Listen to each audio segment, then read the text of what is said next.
it, just kind of hand snug it.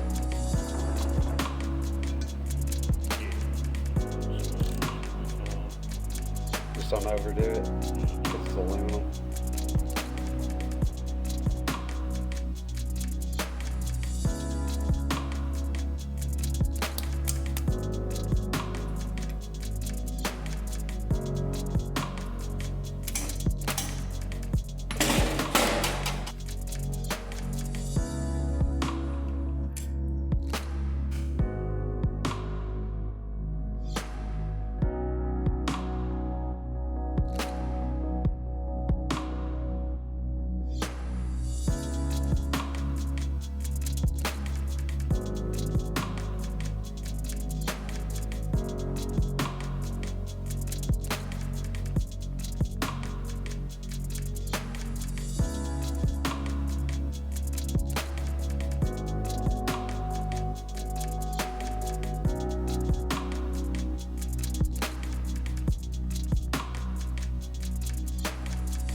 Alright, so hopefully one day I'll have more information on the vacuum lines. I don't have the motor installed yet, so I don't completely know how I want to run the vacuums or block them off.